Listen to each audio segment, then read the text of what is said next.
اعوذ باللہ من الشیطان اللعین الرجیم بسم اللہ الرحمن الرحیم وصلی اللہ علی محمد وآل بیتہ الطیبین الطاہرین المعصومین۔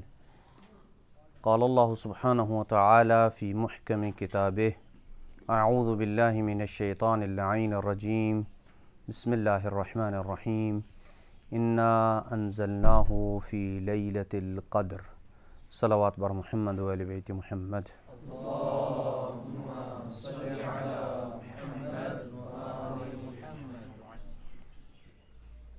سلسلہ درس تفسیر کا آج چھٹا درس لے کے اپنے مومنین کرام طلبہ کرام کی خدمت میں حاضر ہوں۔ آج کے درس کا جو مقدمہ ہے وہ قرآن مجید کے جو بطون ہیں باطن قرآن کے تفسیر کے متعلق ہے کہ قرآن مجید کا ایک ظاہر ہے اور ایک اس کا باطن ہے۔ کیا مراد ہے کہ قرآن مجید کا جہاں پہ باطن مراد لیا جاتا ہے کہ یہ چیز یہ معنی قرآن مجید کا باطنی معنی ہے، اس کا پوشیدہ اور مخفی معنی ہے، اس کی کیا تفسیر ہے؟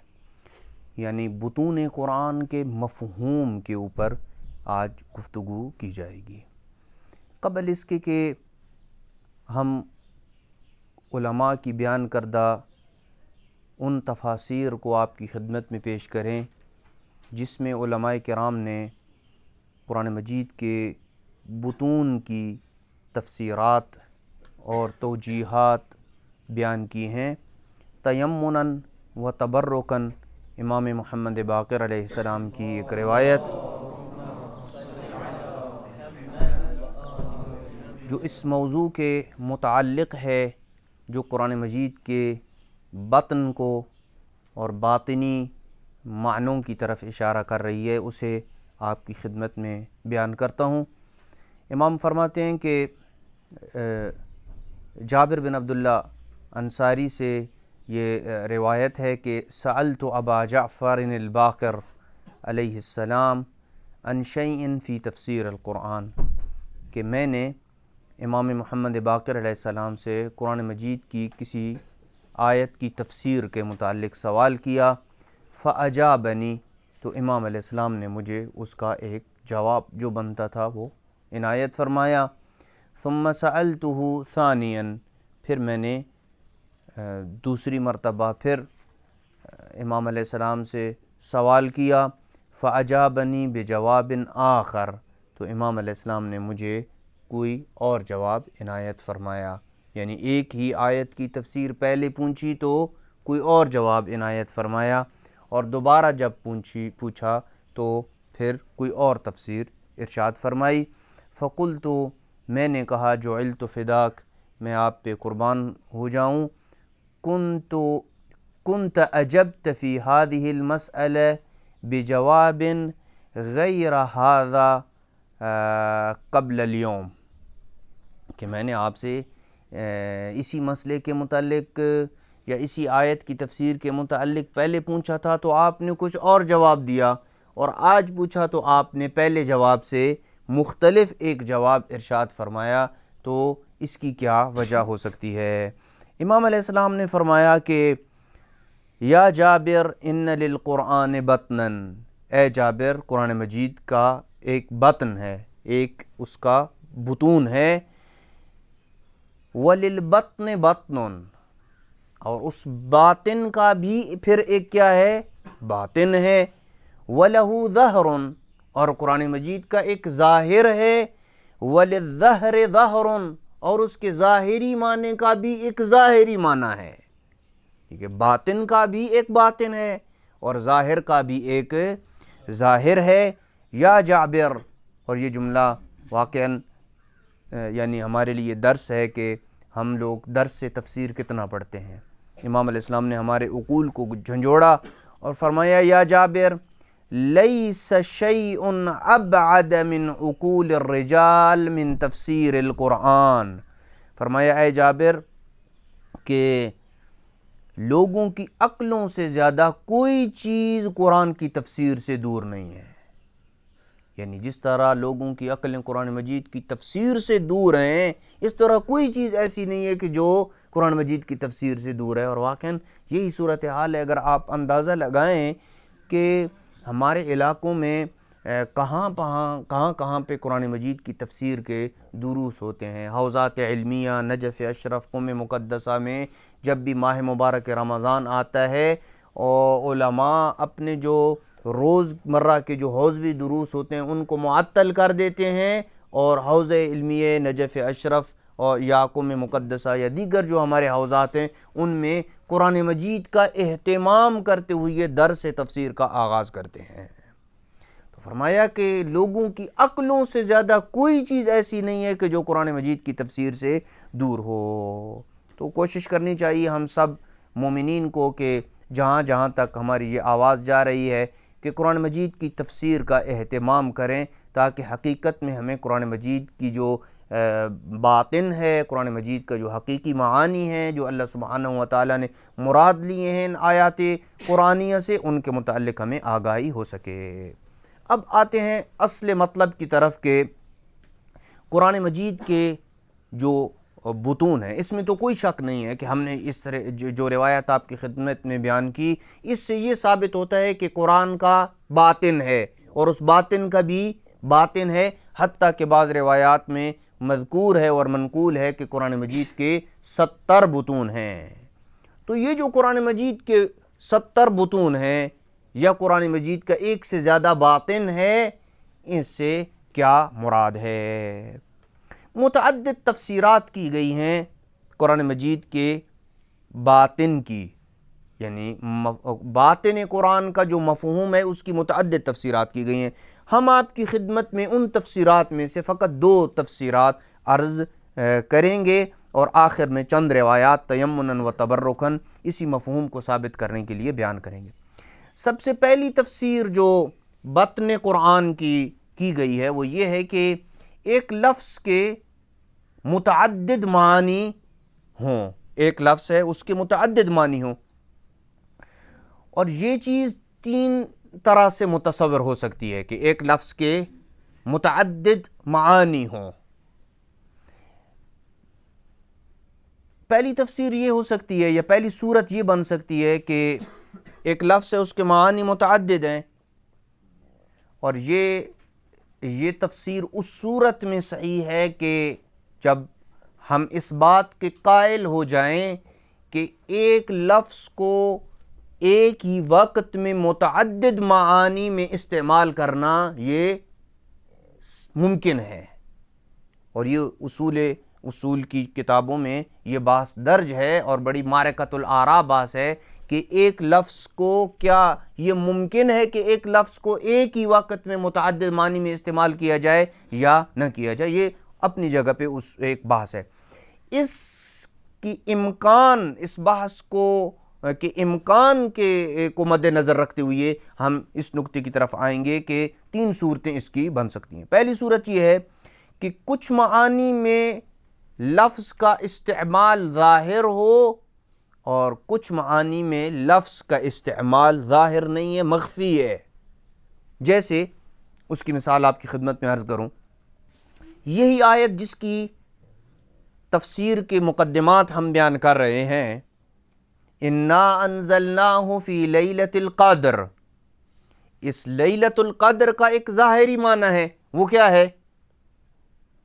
لیلۃ القدر کا ظاہری معنی یہ ہے کہ جو ہم سمجھتے ہیں کہ ماہ مبارک رمضان میں 3 راتوں میں سے کوئی ایک رات ایسی ہے کہ جس میں اللہ سبحانہ و تعالیٰ نے کیا اتارا؟ اِنَّا أَنزَلْنَاهُ فِي لَيْلَةِ الْقَدْرِ، ہم نے شب قدر میں قرآن اتارا۔ یہ اس کا ظاہری معنی ہے۔ 19، 21 اور 23 یہی 3 راتیں ہیں نا ماہ مبارک رمضان میں، جن کو آپ کیا کہتے ہیں؟ شبہائے قدر بولتے ہیں، لیلۃ القدر بولتے ہیں۔ یہ اس کا ظاہری معنی ہے۔ ایک اس کا مخفی معنی ہے، استعمال اس میں بھی ہوتا ہے لیکن وہ مخفی ہے، ہمیں نہیں پتہ ہے، اس کی جب تک معصوم تفسیر نہیں کریں گے وہ ہمیں نہیں پتہ چلتا ہے۔ مثلا امام محمد باقر علیہ السلام نے اس کی تفسیر کرتے ہوئے یہ ارشاد فرمایا ان فاطمہ ہی لیلۃ القدر، فاطمہ لیلۃ القدر ہے، فمن عرفها حق معرفتها فقد ادرک لیلۃ القدر، جس نے جناب سیدہ فاطمۃ الزہرا سلام اللہ علیہا کی کما حقہ معرفت حاصل کر لی، گویا کہ اس نے لیلۃ القدر کا ادراک کر لیا۔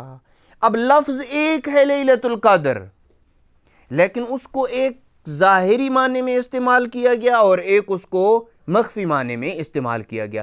یہ جو مخفی معنی میں اس کا استعمال ہے، یہ قرآن کا باطن ہے۔ پہلا معنی ظاہر ہے، اور یہ جو مخفی معنی میں اس کا استعمال کیا گیا، یہ کیا ہے؟ یہ قرآن کا باطن ہے۔ ایک صورت یہ بن سکتی ہے۔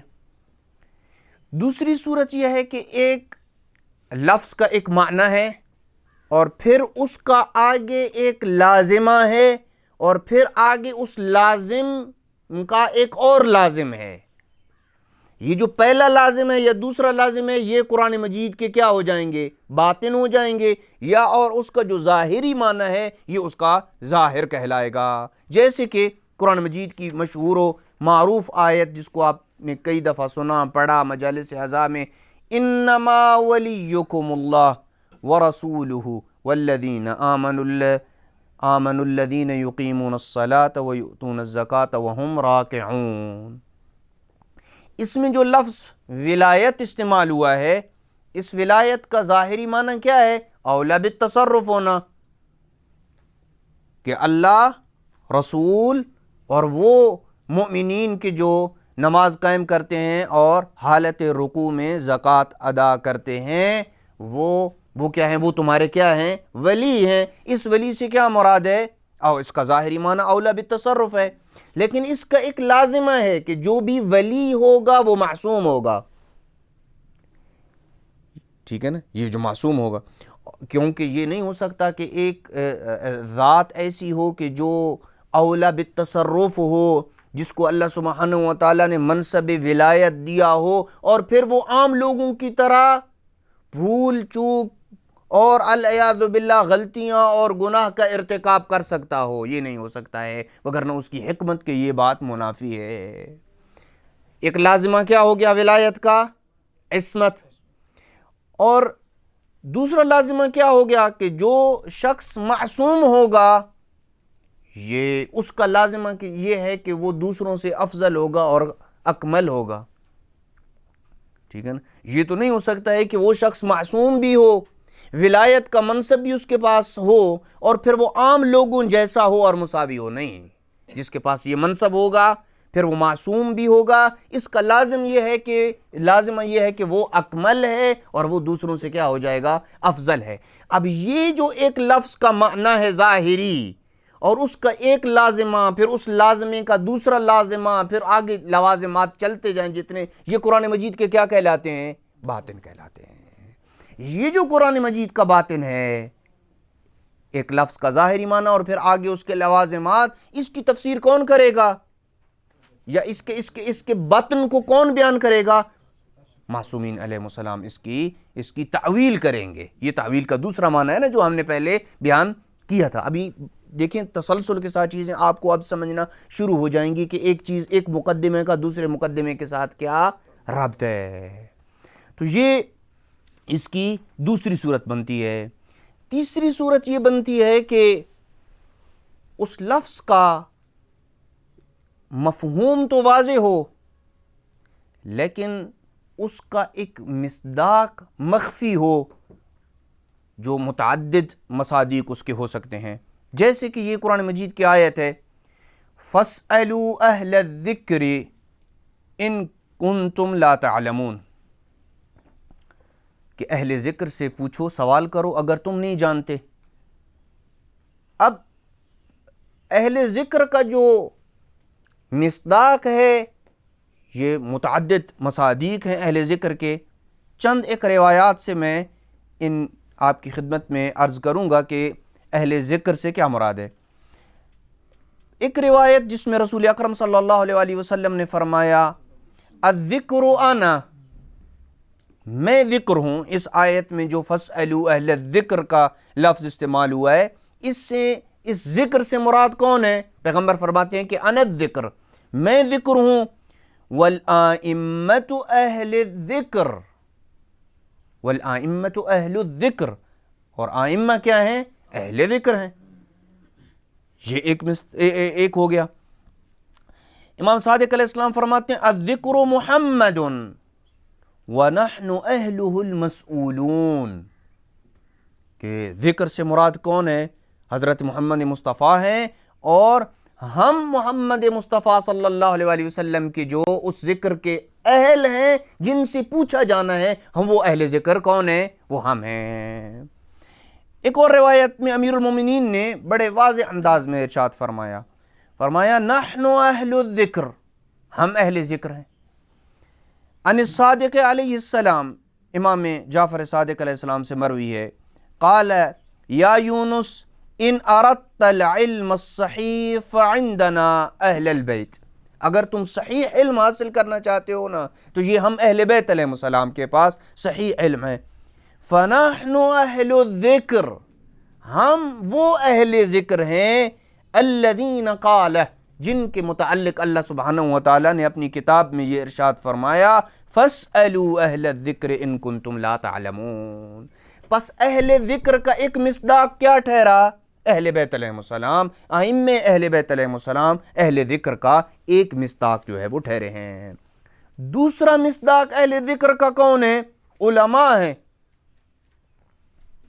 دوسرا مصداق اہل ذکر کا علماء ہیں، جنہوں نے اپنی زندگیاں خرچ کی ہیں، صرف کی ہیں علم آل محمد کی نشر و اشاعت میں. شیخ صدوق علیہ رحمہ ہو گئے، شیخ مفید ہو گئے، علامہ حلی ہو گئے، وغیرہ وغیرہ، جن علماء کی قربانیاں ہیں اس مذہب کی ترویج میں اور اس مذہب کو بچانے میں، اور ان راویوں کی کہ جنہوں نے ائمہ اہل بیت علیہ السلام سے روایات کو نوٹ کیا، اور وہ روایات جو ہیں وہ جمع ہو کے کتابوں کی شکل میں ہمارے پاس پہنچی، اور آج فقہا اور مراجع اعظام ان روایات سے استنباط کر کے مسائل کو نکال کے آسان شکل میں ہر مومن کے گھر میں اور اس کی دہلیز تک پہنچانے میں کامیاب ہوتے ہیں. یہ ان لوگوں کی قربانیاں ہیں. اہل ذکر کے یہ علماء بھی مصادیق ہیں، وہ راوی بھی اہل ذکر کا مصداق ہیں کہ جنہوں نے ائمہ اہل بیت علیہ السلام سے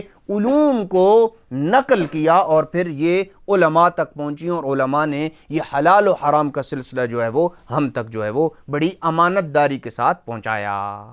تو یہ تین صورتیں ہو گئیں کہ ایک لفظ کے متعدد معانی ہو سکتے ہیں. بعض اوقات یہ ہوتا ہے کہ ایک لفظ کا ظاہری معنی ہے اور دوسرا اس کا معنی جو ہے وہ مخفی معنی ہے. بعض اوقات یہ ہوتا ہے کہ ایک لفظ کا معنی ایک ظاہر ہوتا ہے اور اس ظاہر معنی کا پھر ایک لازمہ ہوتا ہے اور آگے اس کا لازمہ ہوتا ہے. اور تیسرا یہ ہے کہ بعض اوقات ایک لفظ کا مفہوم واضح ہوتا ہے لیکن اس کا مصداق کیا ہوتا ہے؟ وہ متعدد چیزیں ہوتی ہیں. یہ بھی ہو سکتا ہے، یہ بھی ہو سکتا ہے. یہ بھی قرآن مجید کے باطن کے ساتھ اس کا تعلق ہے. تو یہ ایک تفسیر ہے قرآن مجید کی باطن کی. دوسری تفسیر قرآن مجید کے باطن کی یہ ہے کہ جو پہلی کے بالکل بالعکس ہے. پہلے میں ہم نے یہ کیا کہا کہ ایک لفظ کے متعدد معانی ہیں، ایک معنی ظاہر ہے اور باقی معنی یا مخفی ہیں یا لازم ہیں یا مصداق میں ان میں پوشیدگی اور مخفی پن پایا جاتا ہے. ایک مصداق واضح ہے اور دوسرا مصداق واضح نہیں ہے، مثال کے طور پہ. لیکن اس تفسیر میں یہ نہیں ہے. اس تفسیر میں یہ ہے باطن کی کہ قرآن مجید کی آیات کا اور الفاظ کا مفہوم ایک ہی ہے، متعدد نہیں ہے. لیکن چونکہ اذہان مختلف ہیں، ہر بندہ اپنے علم کی مقدار کے مطابق اس سے سمجھتا ہے. جس کا جتنا علم ہے وہ اپنے علم کے مطابق اس کو کیا ہے؟ اخذ کرتا ہے اور سمجھتا ہے. اور یہی وہ چیز ہے کہ انسان اپنے علم کے اختلاف کی وجہ سے، یعنی جس کے علم کا جتنا درجہ مختلف ہوتا چلا جاتا ہے، اس کے رب کے بارے میں جو معرفت کے درجات ہیں وہ بھی کیا ہو جاتے ہیں؟ وہ مختلف ہو جاتے ہیں۔ اور جس کا عمل جتنا زیادہ مختلف ہوگا، اس کے عمل کا اختلاف یا اس کے عمل کے درجات یہ بھی اثر انداز ہوتے ہیں علم کے درجات کے مختلف ہونے میں۔ یہ بھی ایک، یعنی جس کا عمل جتنا خالص ہوگا، جتنا اس کے عمل میں ریاکاری ختم ہوتی چلی جائے گی، اور جس کا علم، جس کا عمل اللہ کی حب، محبت اور رضا کے اوپر جتنا مشتمل ہوگا، اس کا علم اتنا زیادہ ہوگا۔ جتنا اس کا علم زیادہ ہوگا، اتنا ہی اس کے رب کی جو معرفت کے درجات ہیں وہ کیا ہوں گے؟ وہ بلند ہو جاتے چلے جائیں گے۔ لہٰذا یہ تفسیر دوسری یہ بنے گی کہ قرآن مجید کی آیات کا معانی یا الفاظ کے معانی تو ایک ہیں، لیکن ان کو سمجھنے کے اعتبار سے جس بندے کا جتنا ظرف ہے، جتنا علمی ظرف ہے، وہ اپنے اس علمی ظرف کے مطابق اس کی کیا کرتا ہے؟ اس کی توجیہ کرتا ہے اور اس کی تفسیر کرتا ہے۔ یہی وجہ ہے کہ ایک دفعہ ایک عام بندہ تفسیر کرتا ہے اور ایک دفعہ امیر المومنین اس کی تفسیر و تعویل اور اس کے باطن کو بیان کرتے ہیں۔ جس کا علم جتنا زیادہ چلتا جائے گا، زیادہ ہوگا، وہ اتنا ہی قرآن مجید کے بطون کو اور اس کی گہرائیوں کو زیادہ بہتر انداز میں بیان کرے گا۔ چند ایک روایات آپ کی خدمت میں عرض کروں گا کہ جو قرآن مجید کے بطون کے وجود کی طرف اشارہ کرتی ہیں کہ ہاں قرآن مجید کے بطون موجود ہیں۔ امیر المومنین صلوات اللہ وسلامہ علیہ فرماتے ہیں وَلَهُ ظَهْرٌ وَبَطْنٌ، کہ قرآن کا ایک ظاہر ہے اور ایک اس کا باطن ہے۔ فَظَاهِرُهُ حُکْمٌ وَبَاطِنُهُ عِلْمٌ، اس کا ظاہر حکم ہے اور اس کا باطن کیا ہے؟ علم ہے۔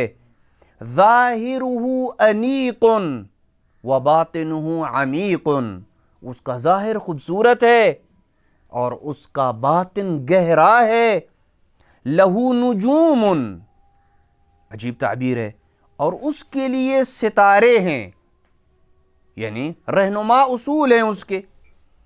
وَعَلَى نُجُومِهِ نُجُومٌ، اور ان کے رہنما اصولوں پر یا ان کے ستاروں پہ پھر کیا ہے؟ ستارے ہیں۔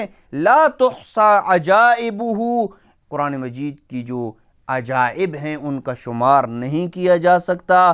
ولا تبلى غرائبه، اور اس کی نایاب حقیقتیں کبھی ختم ہونے کو نہیں آتی ہیں، ہمیشہ اس کی جو یہ قرآن مجید کے باطن کی طرف روایت اشارہ کرتی ہے۔ ایک اور روایت امیر المومنین صلوات اللہ وسلامہ علیہ سے مروی ہے۔ امیر المومنین علیہ السلام فرماتے ہیں کہ ما من آیت الا ولها اربعۃ معان، کوئی بھی قرآن مجید کی ایسی آیت نہیں ہے مگر اس کے 4 معانی ہیں۔ جو بھی آیت آپ قرآن مجید میں پڑھتے ہیں اس کے کتنے معنی ہیں؟ 4 معنی ہیں۔ ظاہری طور پہ تو ہمیں اس کا ایک ہی معنی نظر آتا ہے، لیکن باقی 3 معنی اس کے کیا ہیں؟ باطن ہیں اس کا۔ دیکھیے امیر المومنین فرماتے ہیں ما من آیت الا ولها اربعۃ معان، جتنی بھی قرآن مجید کی آیات ہیں ان تمام آیات کا کے 4 معنی ہیں۔ ظاہر وباطن وحد ومطلع، جی ایک اس کا ظاہر ہے، ہر آیت کا ایک ظاہر ہے، ایک اس کا باطن ہے، ایک اس کی حد ہے جس کو ہم نے پہلے بیان کیا تھا کہ قرآن مجید کی ایک حد ملکوتی ہے، ایک غیبی حد ہے اس کی، جس کو ہم نے بعض مقدمات میں بیان کیا تھا۔ ایک اس کی یعنی غیبی حد ہے جس کو مقدمات میں پیچھے بیان کر چکے ہیں، اور ایک اس کا کیا ہے؟ مطلع ہے۔ مطلع کی تفسیر آگے آ رہی ہے۔ پھر خود تفسیر کی کہ ظاہر سے کیا مراد ہے، باطن سے کیا مراد ہے، حد سے کیا مراد ہے، اور مطلع سے کیا مراد ہے۔ فرمایا فالظاہر التلاوہ، ظاہر یہ ہے کہ آپ یہ جو قرآن مجید کی ماہ مبارک رمضان میں یا اس کے علاوہ آپ قرآن کی تلاوت کرتے ہیں، یہ کیا ہے؟ اس قرآن کا ظاہر ہے۔ والباطن الفہم، اور اس کا باطن کیا ہے؟ فہم ہے، اس کو سمجھنا بوجھنا ہے، اس کی گہرائی سے اس کو سمجھنا ہے، باریک بینی سے اس کو سمجھنا ہے، چونکہ پچھلی روایت میں امام علیہ السلام نے فرمایا وَبَاطِنُهُ عَمِيقٌ، اس کا باطن کیا ہے؟ گہرا ہے۔ لہٰذا اس روایت میں امام علیہ السلام نے فرمایا کہ باطن سے کیا مراد ہے؟ فہم۔ فہم کا مطلب ہے گہرائی سے کسی چیز کو سمجھنا ہے۔ والحد هو احکام الحلال والحرام، اور حد سے کیا مراد ہے؟ حلال و حرام کے احکام مراد ہیں۔ والمطلع هو مراد اللہ من العبد بها، اور مطلع سے مراد وہ حقیقت ہے جو اللہ بندے سے اس آیت کے ذریعے چاہتا ہے۔ کوئی بھی آیت ہے، اس آیت سے ایک واقعہ، چونکہ ہم نے بیان کیا نا گزشتہ دروس میں کہ قرآن کتاب ہدایت ہے۔ ہمارے ہاں تو قرآن مجید کو جب کوئی بندہ دنیا سے رخصت ہو جاتا ہے تو ختم قرآن کار کے پیچھے اس کو بھیجتے ہیں۔ قرآن زندوں کے لیے نازل ہوا ہے یا مردوں کے لیے نازل ہوا ہے؟ زندہ کے لیے قرآن مجید نازل ہوا ہے تاکہ آپ اس کو پڑھیں تو اس سے ہدایت لیں۔ ہاں، مردہ کے لیے پڑھیں گے تو یقیناً اس کو اجر اور ثواب ہوگا۔ یہ بھی اندازہ لگائیں کہ ہمارے معاشرے کی ستم ظریفی یہ ہے کہ ہم قرآن مجید کو ثواب کی نیت سے زیادہ پڑھتے ہیں اور اپنی ہدایت کے لیے قرآن مجید کو کم پڑھتے ہیں۔ جس دن سے ہم نے قرآن مجید کو ہدایت کے لیے پڑھنا شروع کر دیا، ثواب آٹومیٹیکلی اس پہ ملے گا۔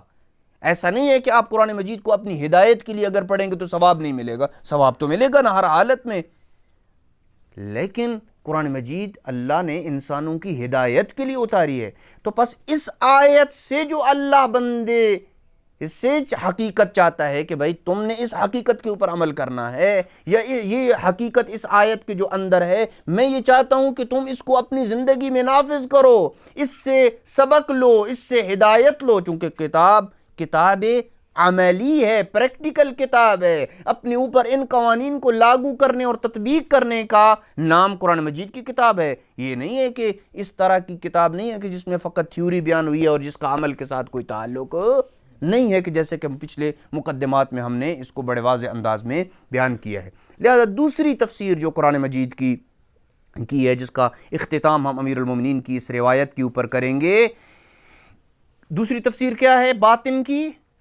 کہ قرآن مجید کی آیات کے معانی متعدد نہیں ہیں، معنی ایک ہے، لیکن اس کے سمجھنے میں فرق ہے۔ جس کا علم جتنا زیادہ ہوگا وہ اس کے حساب سے اس کو سمجھے گا۔ آخری روایت، اور اسی کے اوپر آج کے ہم درس کو روکیں گے، امیر المومنین صلوات اللہ وسلامہ علیہ فرماتے ہیں ما نزلت علی رسول اللہ آیت من القرآن الا اقرأنیہا واملاہا علیہ۔